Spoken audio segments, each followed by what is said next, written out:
All right, hopefully by now you've selected a color scheme that is to your liking, but also shows the patterns clearly. We'll talk more about how we can change the scales and change the patterns of colors later on in the semester, but just stick with whatever is left here, whatever the default is in your map. Very important, I want you to click the Show Legend box. What that's going to do is it's going to show the legend now over here in your contents pane. Now let's start to clean up the map and prepare it for publishing it. And so some of the stuff on this map, I would argue, is unnecessary. For example, we don't need the recreational facility shown on there anymore. We've mapped it out. We've shown that at the neighborhood level. Further, I'd like that Marion County boundary to be out on the outside. I want that nice black outline. It's just a personal preference, but I like to have a nice border for my geographic areas that I'm showing. Further, it would also be useful to label the neighborhoods. And so you can right-click on that neighborhood layer, click on Label, and you now should see the neighborhood names. If we go to the Labeling tab, then click and change the font size maybe to 7. And now the neighborhood names fit the geographies for the most part very well, and they're inside the borders. Now we need to insert a layout. Very important. So we're doing a new layout.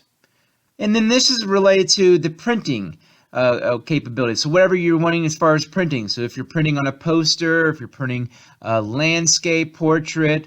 And so we'll just go ahead and do letter. It's not really a right or wrong. So if you want to do landscape view, but we're going to do letter portrait.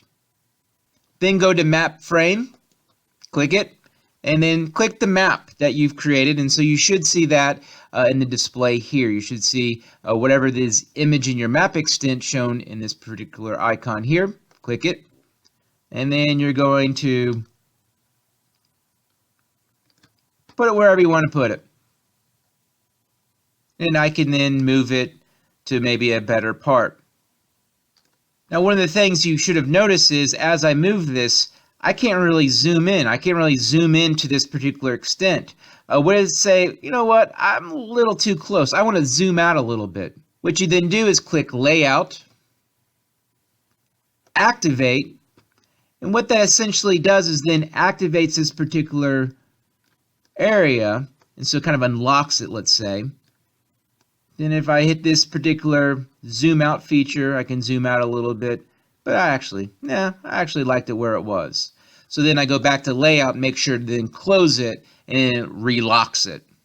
Now I'm going to add a legend. So I'm going to click the Insert tab, go to Legend, and do this number here. Very important, if you do not see the color ramp, that's because you did not, in the symbology, click the Show Legend check mark. So then that means you need to go back to here and click that right there. Click that, make sure the Show Legend's visible. All right, and so now we got particular information here, but you know what? We got it's kind of clunky. Join count, that's not really useful for the reader, so we can then alter the information found here. Now we can do that over here, or we can do it how I prefer, and that's converting it to graphics. So right click and then click Convert to Graphics on this text box. You want to right click and then you'll choose Convert to Graphics, and then right click again, and then click Ungroup. And you can see how it ungrouped the Marion County. So let's do one more. Go ahead and ungroup again. And now all of these features are now separated. So let's say, you know what, it's kind of redundant to have the Marion County part. We already know it's Marion County. We're going to put that in the title. So I can just go ahead now and delete these particular elements. Further, we know it's the Indiana or the Indy Rec neighbor, so we can go ahead and get rid of those elements as well. Now the average person, they're reading, I don't know what join count is, so we need to change that. We need to make that something more obvious as far as what we're showing. So just what we're essentially going to do is we're going to double click, it's a double left click, and we can now see over here in the text box we can then write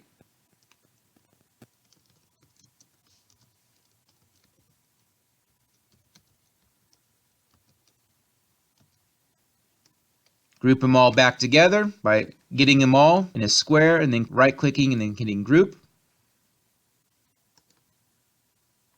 And then now we can make it bigger for the old folks. If you so desire, you can add other map elements like a north arrow and a scale bar. Now let's add a title by clicking rectangle and then text, and then come up with a clever title.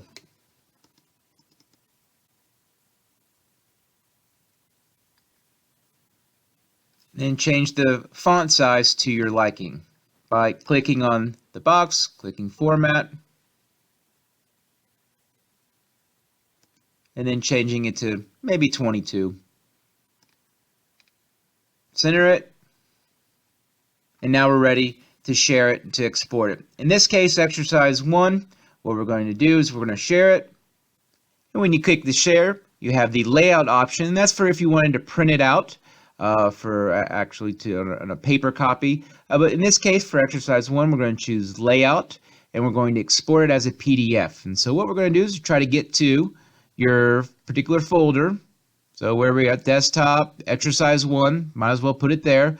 So we're going to call it exercise 01 and your last name. And all you have to do is just submit your PDF, and that's the completion for part 2.